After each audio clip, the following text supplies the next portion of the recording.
Hello guys, welcome back to another video, and today I have something a little bit different for you, something I've been thinking about for a while.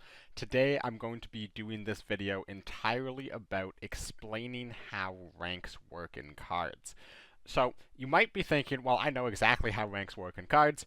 Trust me, there's going to be a little bit of something for everybody in this.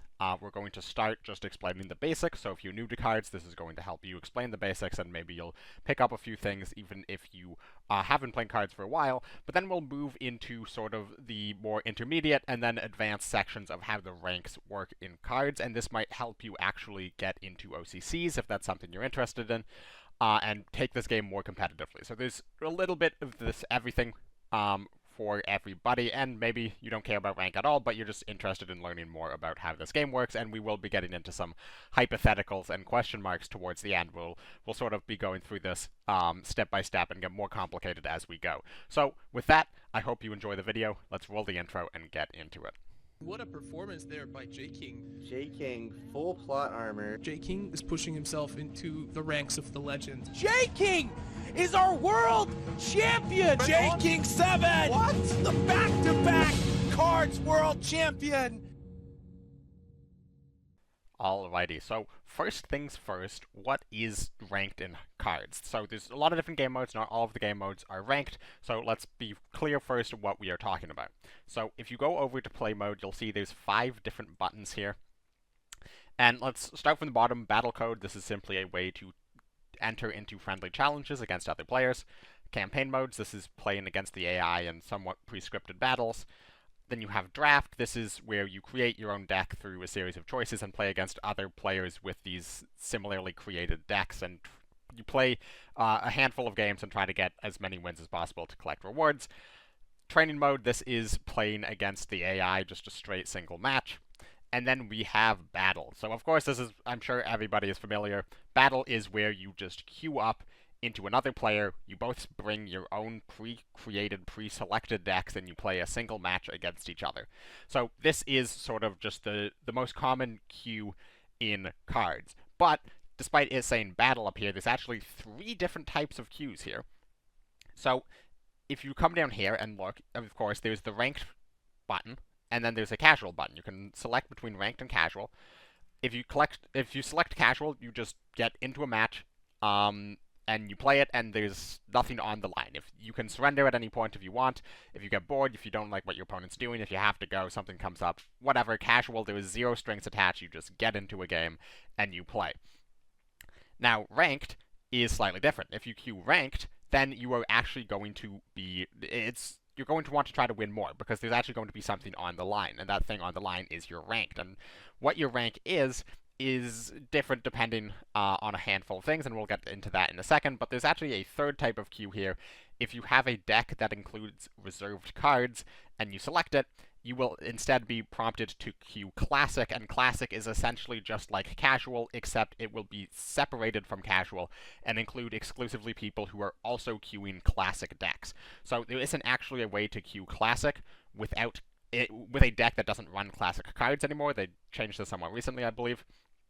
But this is the 3 main queues in cards. But the one we are interested in here is ranked. From here, if we go to our profile, we can see actually an entire screen about ranks in cards. Now this gives plenty of information, but not all of the information we're going to be talking about here today. But if you ever need a refresher, you can just come back here and read some of this information here. So if you have a brand new account, or if you haven't touched the game in a very long time, you will be back here at rank 25 recruit. And there are ranks from 25 to rank 1 up here, FM, Field Marshal, and each rank has 5 stars.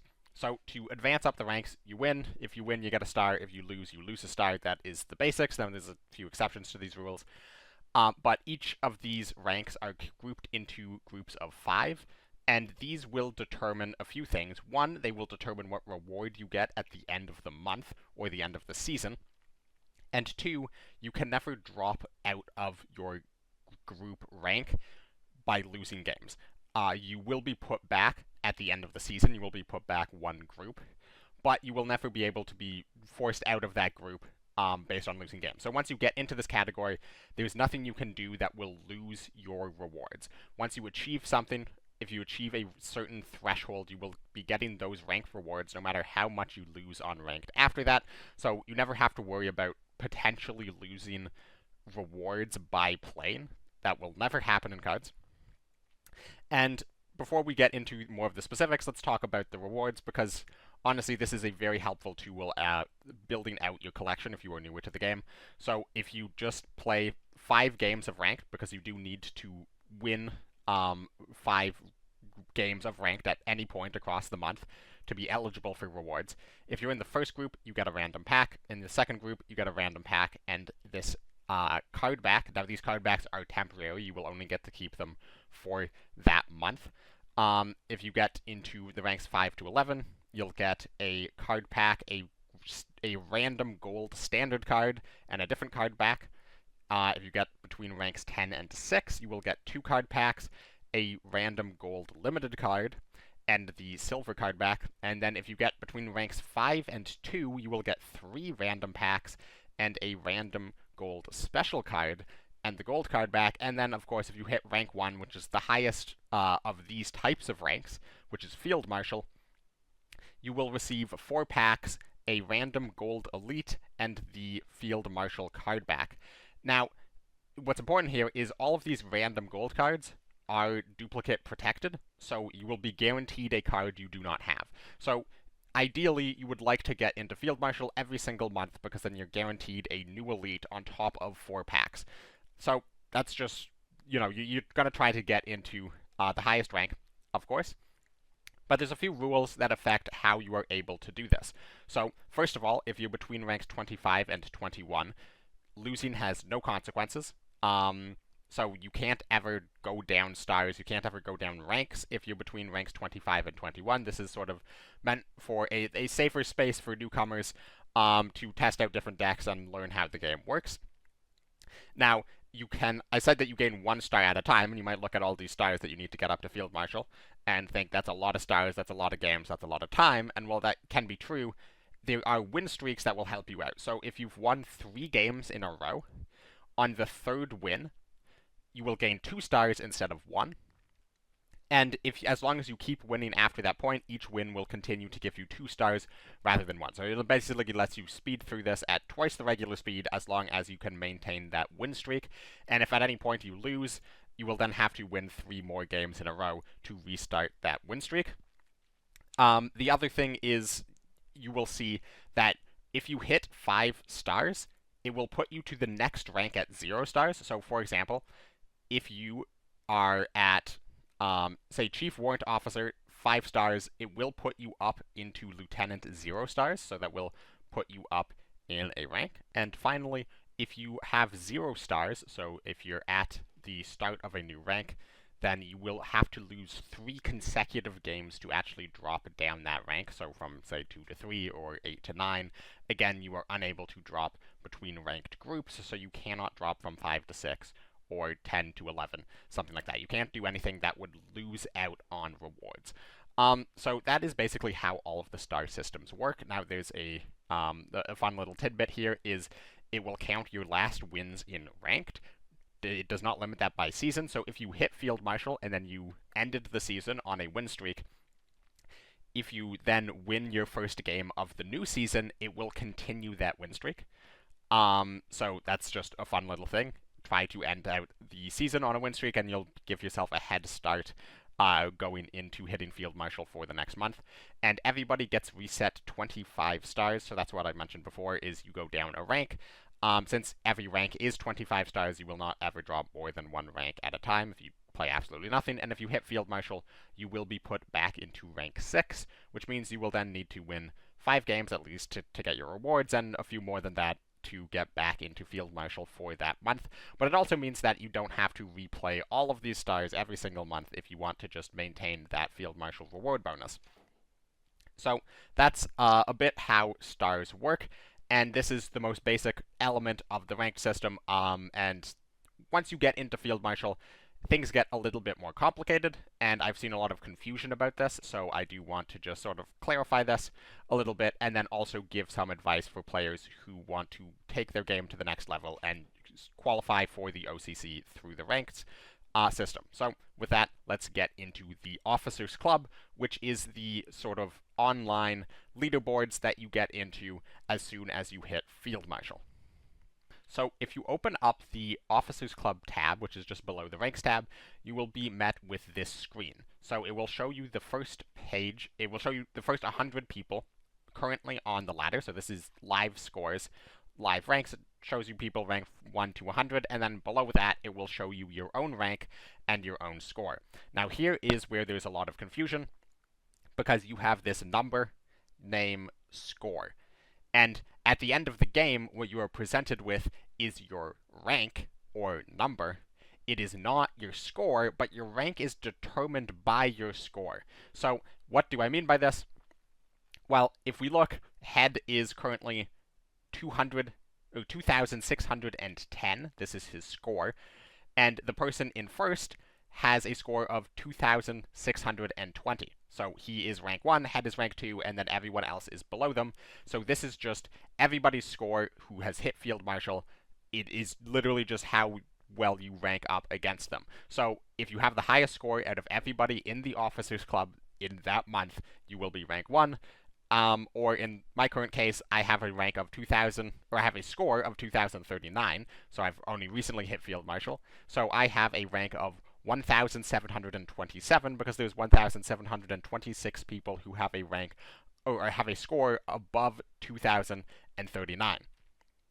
So one of the features that I'm sure everybody who has hit Field Marshal is well aware of, that they've added somewhat recently, is at the end of every game you play in ranked, once you hit Field Marshal, it shows you your rank at the end of the game and how it changed from what it previously was. So on a loss, you will see your rank go down. On a win, you will see your rank go up. There's certain situations where that might actually not be true. But that is the sense of it. So, what you're seeing right now on screen is on a loss, the rank goes down. On a win, the rank goes up. And this is because your score goes up on a win, or your score goes down on a loss, and because of that, you are gaining a new rank because you are passing people on a win, and you are dropping below people on a loss. So I see a lot of people kind of confused on how these two numbers relate to each other. What you are seeing on your screen at the end of the game is the rank, but what is actually changing, but based on the win or loss, is the score, and the rank is determined by the score. But to see the score, you have to go back to the Officer Club tab at the end of every single game to see how your score changes, if that's something that interests you. But realistically, you don't really need to care about this at all, and that's also because your rank within the Officers Club does not matter whatsoever for in-game rewards at all. It does not matter if you end the season in the top 100 or you end the season at rank 10,000. Everybody will get those same 4 packs, Golden Elite and Field Marshal card back, regardless of their rank within the Officers Club. The only thing that matters in the Officers Club is getting within the top 34, and you can see these numbers are in yellow, and if you hover over them, it says this player is qualified for OCC play-ins. So that is because the OCC tournament takes the top 2 players off of ladder. If you hover over the people in top 2, it says this player is qualified for OCC top 8. So it takes the top 2 positions, and then the remaining 32 players from ranks 3 to 34 get put into the OCC qualifiers, and they play for an additional 6 spots in the OCC top 8 that is played every month for both in-game and real-world prize money. So that is really the only point of playing once you hit Field Marshal, other than just doing missions, obviously. Or, you can just set yourself your own friendly challenges and goals each season, what rank you want to hit, or what score you want to hit. I'm a firm believer in the thing that matters most in terms of personal goals should be score and not rank, and that is because rank is very much determined based on where you are in the current season. So, for example, if we come down here and look at Spoker, here at rank 49, he is 2,354 score. Now, Spoker might look at that and say, oh, I'm in the top 50, that's so great. But being in the top 50 only a week or so into the season doesn't really matter, And if we go into the previous season, which you can do, you can look at all of the previous seasons of Cards, and we go down to rank 49 and see the score required to achieve rank 49 at the end of the month is a score of 2,718. And the reason I picked Spoker is because Spoker actually won that month with a score of 3,123. So, you know, Spoker should... Oh, he's now actually dropped down to rank 50. But this is why rank doesn't really matter, because it should be rank at the end of the season that matters. At any point during the season, the number you should be paying attention to if you're looking to push yourself or you're looking to get into Field Marshal is actually this scored number, because the scores will all go up as more people play more games over the course of the season and go up. And realistically, rank only matters at the very end of the month, because that's when the season ends, the ranks are solidified, no one else can affect their score anymore, and then they take the top 34 and put them into the OCC top 8 and OCC qualifiers. So, again, rank only matters at the end of the season. Before that, score matters, but that is also exclusively if you care about this. If you do not care about it, if you just want to hit Field Marshal, grow your collection, play some fun games, do not care about this whatsoever. I know it can be a bit demoralizing to lose and see your rank is now like 7,000, and you know, you're watching all the streamers who are in top 100 and whatnot. It does not matter in the slightest. Try not to let it get to you. I wish 1939 would give us an option to turn that off, because I know for some people it does not matter at all, and for the people who it does matter for, again, they should be showing the score, not the rank, but that's a whole other topic. Alrighty, so that ends the sort of easy part of this video. Now we're going to get into a bit of math, and then from there we're going to move on into some hypotheticals. So first, starting with the math, a lot of people will wonder, how does the score change work? Like, why are there just different numbers? Why isn't there just keeping with the stars, where one win is 1 star and 1 loss is you lose 1 star? And this is because that Cards uses some form of Elo system, so you'll see a lot of people refer to it as an Elo system in Discord, myself included. People will often call it Elo rather than score. If they say Elo, they are talking about score. So Elo equals score, let's get that off the bat.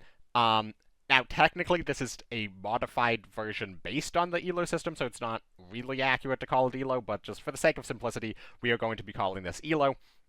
So the long and the short is, if your opponent is much higher ranked than you, you will get more points, and if your opponent is much lower ranked than you, you will get fewer points. The idea is you are rewarded based on the strength of the opponent you are playing against relative to your current strength. So if you're playing against somebody much, much higher than you, you are expected to lose, so therefore if you win, you will get a lot of points, and if you lose, you will lose a very few amount of points, whereas if you are ranked very high and you're playing against somebody ranked very low, you are expected to win. So if you win, you will get few points, and if you lose, you will lose a lot of points.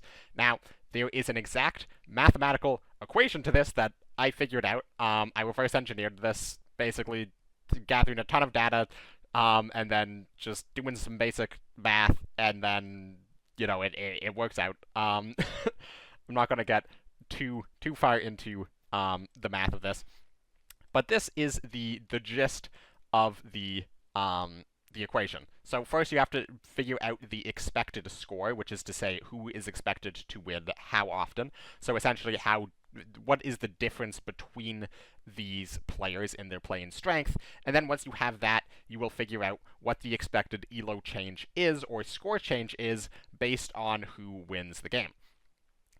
So this might seem like a very complicated mathematical equation at first, and to be completely honest, you don't need to use this, particularly, but let's just use a very, very simple equation, or a very, very simple example.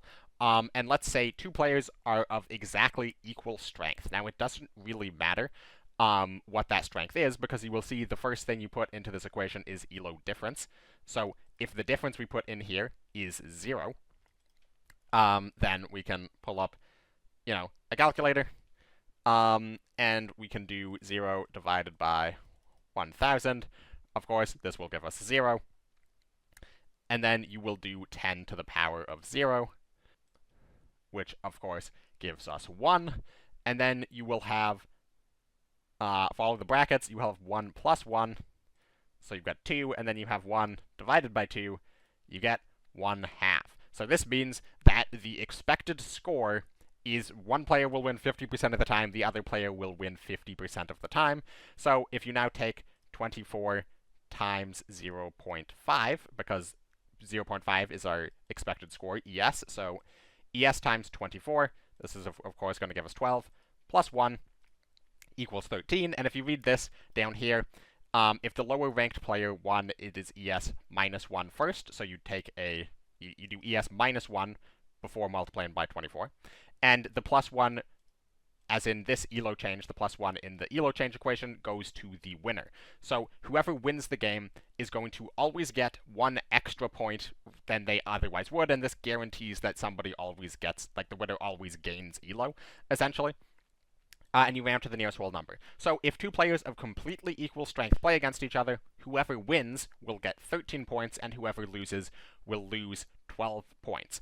And that is the same within a range, because you do round to the nearest number. So I forget the exact range, but it's around 40 points away from each other. And in this case, I know I'm saying points, but points equals score equals Elo. All the same thing. So if you are within a score of 40 or so points of any other player and you play against each other, the winner will always get 13 points and the loser will always lose 12. Now, what happens when these things get a lot different? Let's do a very simple situation where, say, somebody is at a score of 3,000 playing against somebody at a score of 2,000. So let's call these players A and players B.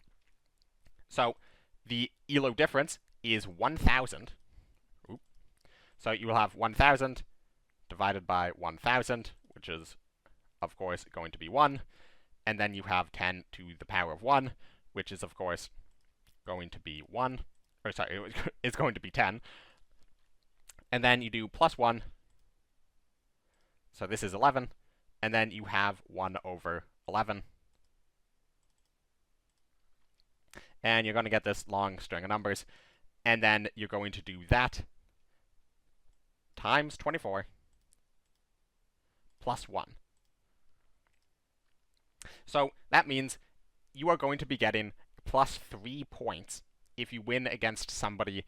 If the player A wins, player A is going to be getting 3,000, or if player A wins, then player A is going to be getting 3 points. So this is why it's very difficult to get up to these very, very high scores, because you will semi-frequently be getting these types of matches where you are being played against somebody 1,000 ranks lower than you, and if you win, you will be getting 3 points. So now if player A were to lose the game, so the player ranked 3,000 were to lose the game, you would of course fetch back that expected score, which is still going to be the same. But this time you do minus 1, and then multiply by 24, and then you do not add the plus 1, since this player did not win the game, and this is going to be the expected score, rounding up to 22. So the player ranked 3,000. If he lost to player B ranked 2,000, player A would lose 22 points. So this is quite a bit different than the aforementioned 1312. It's almost a double.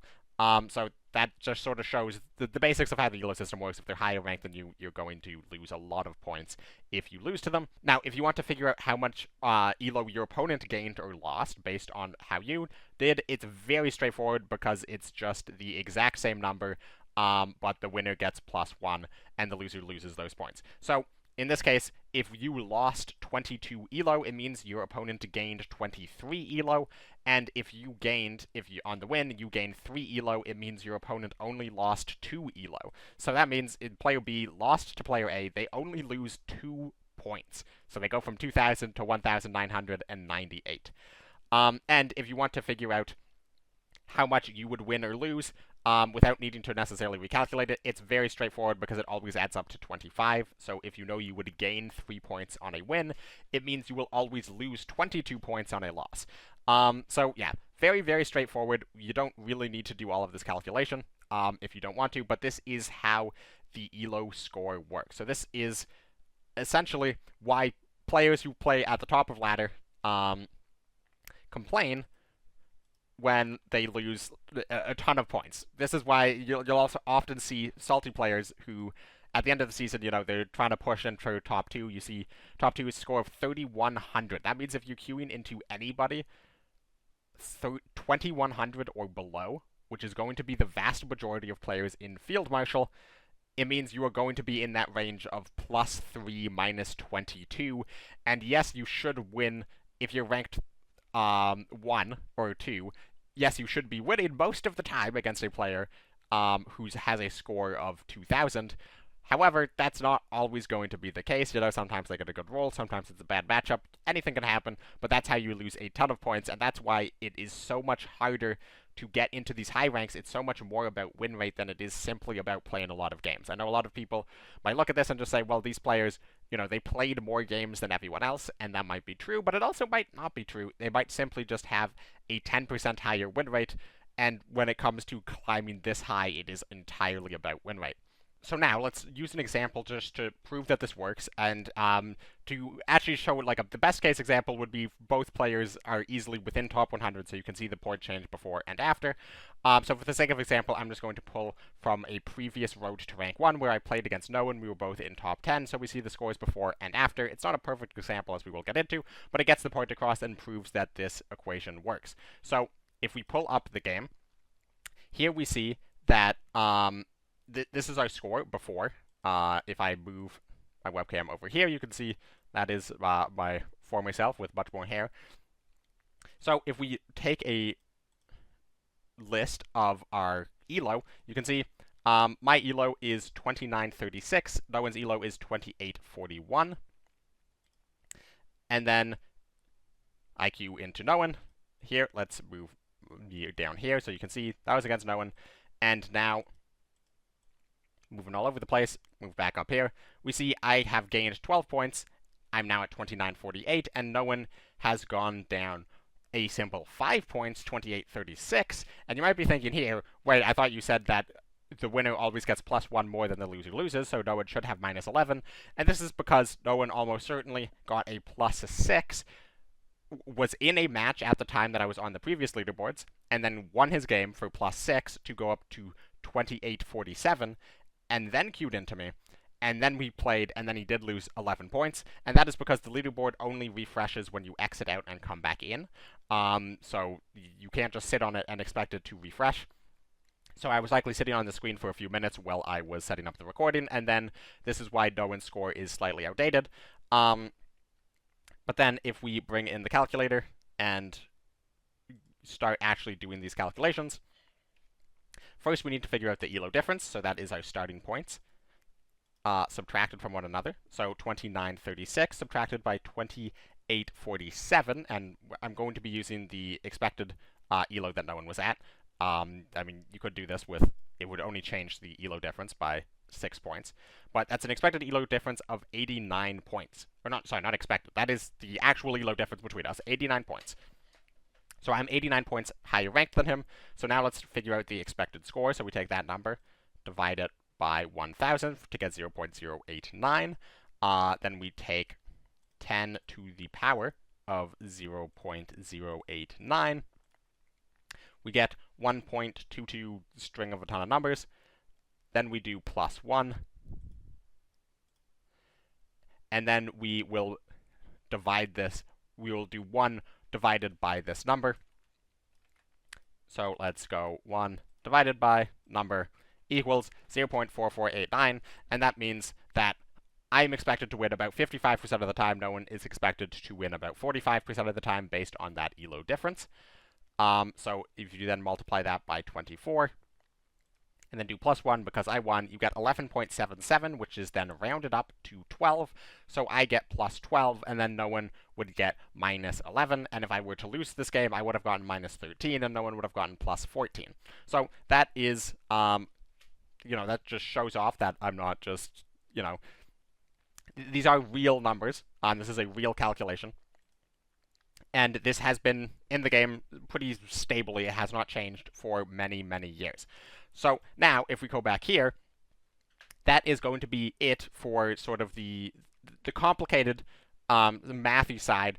And now we're going to transition more into the hypothetical side, where we know some knowledge and other knowledge is assumed or guessed or, most naturally assumed. So the first way to sort of get into this area would be what happens if you in Field Marshal, queue into a player who is not in Field Marshal. So when you are being matched into the game, what determines who you are matched against, there is a soft lock when you're in these ranks of being matched into players with a similar rank as you. Now, I'm not sure exactly what it is, but I believe it is 3 in every direction, because I know if you're in Field Marshal, you can queue into rank 4s, but you cannot queue into rank 5s.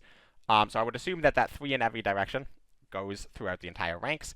And then I know that in the beginning, when you have a brand new account, you cannot queue into other players who have been playing the game for a long time. You're sort of in like your own protected queue into other players who have newer accounts for at least the first few weeks or however much you play.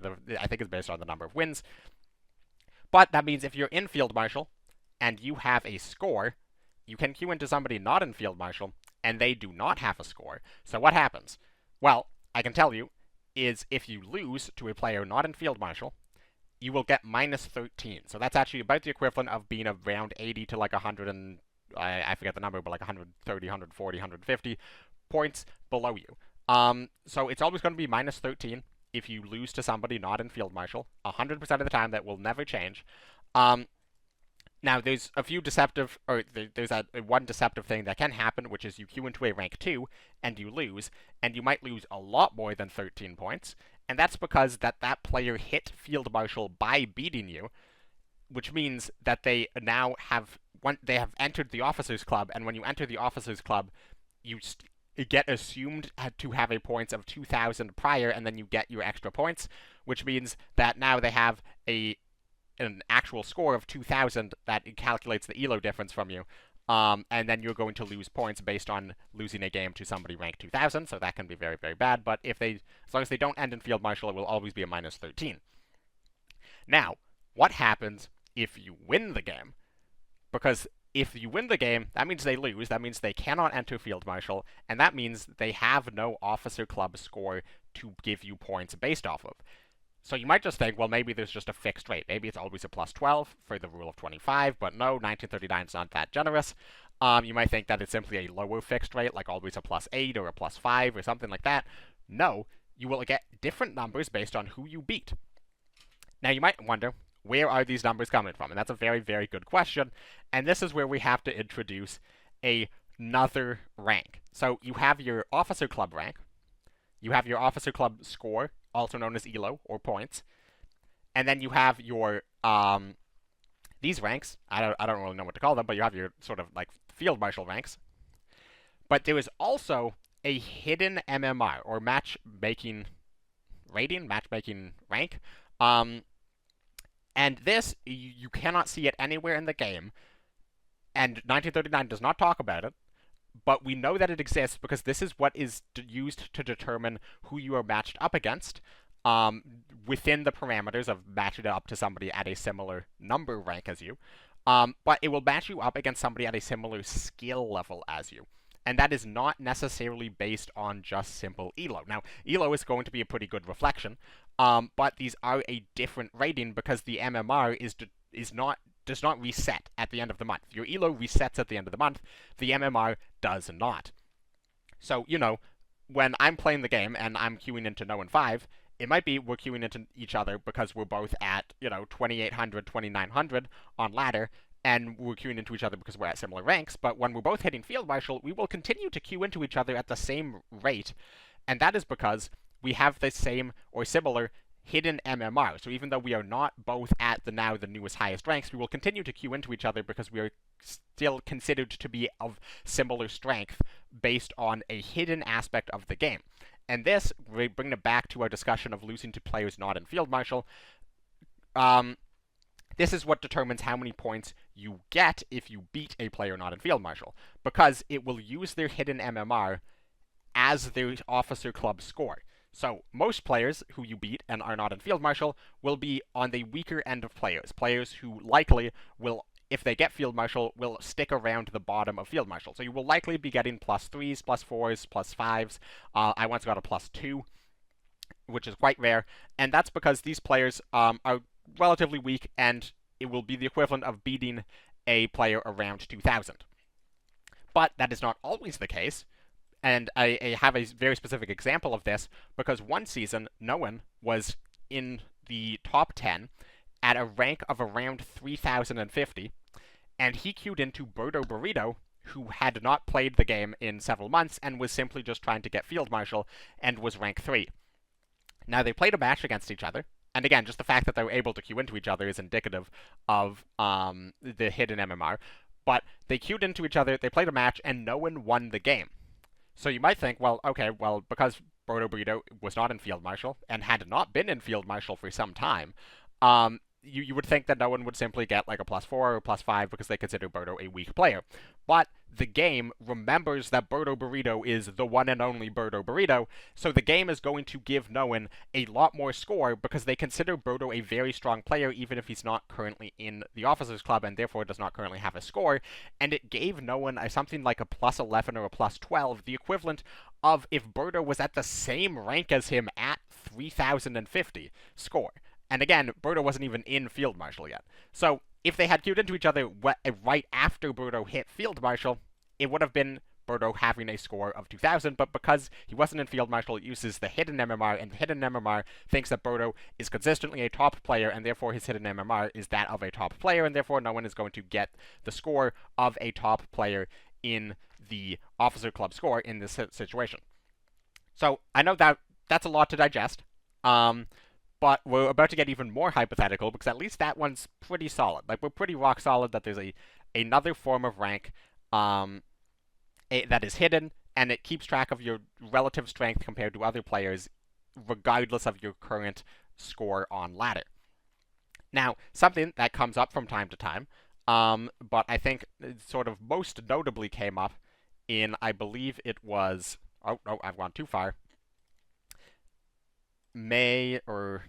April 2021. So in the April 2021 season, the season ended, and myself and Lemon both ended on the same score of 2932. So ties happen all the time in the game, and most of the time you don't know when you're tied or who you're tied, but if you're in the top 100, you can see the ranks, and you will see who is tied, and of course, ties happen all of the time. So, for example, 36, this Chinese player, has 2477 and Kowalski has 2477, and Kowalski is ranked below them. And sometimes you'll have 3-way ties, 4-way ties, 5-way ties. It gets pretty crazy. But what determines the tiebreaker? Now, 1939 has refused to explain how tiebreakers are decided, much to the annoyance of every competitive player, because why would you ever not tell us this? But that's a topic for another video. But 1939, if you're listening, please, somebody at your business, tell us how tiebreakers are decided. It's been like 5 years. But anyways, the most logical explanation is that tiebreakers are based on hidden MMR. Who has the higher hidden MMR? Because if you both have the same current season Officer Club score, the most logical way to produce a tiebreaker would be to determine who is the better player based on a different score, the hidden score that the game still tracks. Now, a lot of theories have been proposed to explain tiebreakers because, again, 1939 has not confirmed anything. So some things which are very simple, such as just its alphabetical order, or maybe it's ranked based on your player ID number, or maybe it's ranked on your account age, something like that. But we know that it is not a static rank because if you play a lot, like I do, you will be on the same tide. You will be tied with different players frequently across different seasons, and players will switch tiebreakers between them. So it's not something determined to your account, it's not something locked and fixed in place, it is clearly something that is dynamic and can change. And you might think, well, maybe it's the first player to achieve that rank, so therefore the person who does it faster should be the one rewarded with the tiebreakers, which would actually be a very logical explanation, 1939, if you're listening, maybe consider it. But we know that that is not the case, because we've had times where people will be at a rank, and then somebody will achieve the same rank as them, and be, higher than them. And you might think, well, maybe it's whoever has achieved the higher rank that season, the highest rank that season, even if that rank is now lower than their current one. Or sorry, if that rank is now higher than their current one, if they've dropped since then. But we know that that is not the case, because we will have had players who achieve a incredibly high rank, and then lose a ton of points, and then have losing tiebreakers on a player who just got to that rank that they're currently at. So we know it's not all of these things, so clearly it's determined based on something. Now here is where we get, again, hypothetical, but we get into a bit of understanding of how MMR is determined. Because the first explanation might think, well, MMR is determined exclusively on ranked games. Because again, ranked games are the only things that can change your score, your elo. But we do know that that is not the case. Because we know that casual mode actually affects this tiebreakers at least, and the tiebreakers are likely decided by MMR, which therefore means that casual likely determines MMR. So that means when you queue casual, you're being matched into players of a similar strength as you, as well as the game is still calculating if you win or lose. And we know this because we have had players be on the exact same tiebreakers as another player and have losing tiebreakers, and then they go into casual mode, and then they play a lot of games and win a lot of games in casual, and that will actually push them ahead of the other player in tiebreakers in ranked without ever actually playing ranked, and without the other player ever logging on to play their own games. So this clearly shows that casual is linked in some way to tiebreakers, which, if you ask me, is kind of silly. But it also shows that there is this hidden score that, it might not necessarily be MMR. This is why, again, it's hypothetical. Maybe it's looking at something, tiebreakers are determined by something like how many games have you won in the last 100 games, or how many games have you won in the last 50 games, and that looks across game modes. But alas, we can't know for certain. But what we do know is that casual affects it, and we do know that friendly matches do not, because this is something that we have tried out. We've had two players achieve a tiebreak, or achieve the same rank, and then one player went in and lost a ton of games in casual, or so not casual, sorry, in friendlies. They just went and surrendered like 100 games in friendlies, and that did not budge the tiebreakers at all. So tiebreakers not affected by friendlies is affected by casual. Whether it's affected by draft or not, I have no idea. It's almost certainly not affected by training mode. But draft, it might be. It might be that all just queue games are affected by MMR, or affect MMR, or maybe draft has a separate MMR. Again, we don't really know for certain. If 1939 could shed some more light on this, that would be great, and if they ever do, I will update all of y'all then. But really, that brings us to the end of the video. That is everything that there is to know about ranks, and everything that there is to guess about ranks. If I missed anything, please put it down in the comments below, and I might pin your comment if it's particularly insightful, or I might, mention it in another video if there's enough of stuff that you think that I missed. If you have any questions that you wish for me to elaborate on, or maybe explain slightly more concisely, feel free to do that. And otherwise, subscribe if you haven't already, like, share, comment, join my Discord if you haven't, and if you want and are able to, consider donating in the link down below. So, with all that being said, thank you very much for watching, and I will catch all of y'all in the next one, which will likely be a video discussing the upcoming balance patch, as well as returning cards from reserves. So, with that, I'll catch all of y'all next time.